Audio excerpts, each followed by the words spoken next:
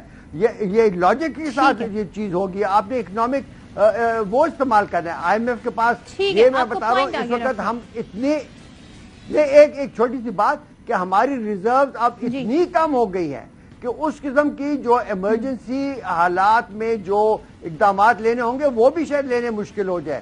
تو میں تو کہتا ہوں اس پہ تاخیر مت کریں, اور یہ جو پولیٹیکل انجینئرنگ اور اس سے کچھ بھی ملک کے حالات تبدیل نہیں ہوں گے. ٹھیک ہے عامر ضیاء صاحب, سر آپ کیسے سمیٹیں گے ساری گفتگو کا؟ ڈونرز کانفرنس کا آغاز ہو رہا ہے, کتنی امیدیں رکھی جائیں؟ بڑی ہم عوام کو یہ بتا کے گئی ہے یہ حکومت کہ ہم وہاں سے بہت کچھ حاصل کر سکتے ہیں, کیا کہیے گا؟ پہلی بات تو یہ جو میں زبیر صاحب فرما رہے میں انڈوز کروں گا کہ پاکستان کو ایک کمپریہنسو اصلاحات کی ضرورت ہے, اور بنا اصلاحات کے جو ہے یہ کام ہو نہیں سکتا. اور اصلاحات وہی قوتیں کر سکتی ہیں کہ جو پاپولر ہوں, مقبول ہوں, اور جن کو عوام کا اعتماد حاصل ہو. پہلی بات. ڈونر کانفرنس کی جہاں تک بات ہے, میں نے اخبار میں کہیں پڑھا ابھی صبح کہ وہ غالباً اس کو ڈاؤن گریڈ کر دیا گیا ہے. اب واللہ عالم, اب اس میں متضاد باتیں آ رہی ہیں, اسی طرح کی متضاد باتیں آ رہی ہیں کہ پتہ نہیں وزیر اعظم نے فون کیا تھا IMF کو یا IMF نے فون کیا. جو پھر IMF کی ایک ایکسپلینیشن آئی وہ تو یہ آئی, دعویٰ حکومت نے کیا تھا کہ جی ان کی کال آئی تھی, تو پتہ یہ چلا کہ جی انہوں نے کال کیا تھا. تو ہماری حکومت جو ہے بڑی متضاد باتیں کر رہی ہے, اس کے پاس کوئی روڈ میپ نہیں ہے. یہ جو ہے کنفیوژن کا شکار ہے, اور یہ جو ہے سب سے بڑا ان کے ساتھ مسئلہ یہ ہے کہ یہ سیاسی مفادات کے لیے ریاست کے مفاد کو قربان کر رہے ہیں. یہ چونی کے چکر میں جو ہے پورے ملک کو داؤ پہ لگایا ہوا ہے انہوں نے, اور وہی حکومت کام کر سکتی ہے کہ جس کو یہ پرواہ نہ ہو کہ جی میں نے دوبارہ عوام میں جا کے انتخابات لڑنے ہیں. ان کا پورا اس وقت پریشر یہ آیا ہوا ہے کہ یہ اصلاحات کرنے کے لیے تیار نہیں ہے. یہ 100 پیاز بھی کھا رہے ہیں اور 100 جوتے بھی کھا رہے ہیں. IMF اسی وقت آپ کو افیکٹو ہوگا جب آپ اصلاحات کریں گے. IMF کو ڈرا کے دھمکا کر جو ہے آپ اپنی باتیں نہیں منوا سکتے, نہ ہی کوئی اسٹریٹجی ہے. نہیں منوا سکتے. کون سے مل گیا وہ ایک آدھ مہینہ چلے گا, 2 مہینے چلے گا. At the end of the day you will be needing reforms. Thank you. بالکل، بہت شکریہ عامر ضیاء صاحب، زبیر صاحب اور اس سے پہلے خالد گھمن صاحب ہمارے ساتھ تھے، اور دعا کرتے ہیں کہ حالات بہتری کی جانب بڑھے اور ایک عام آدمی کی زندگی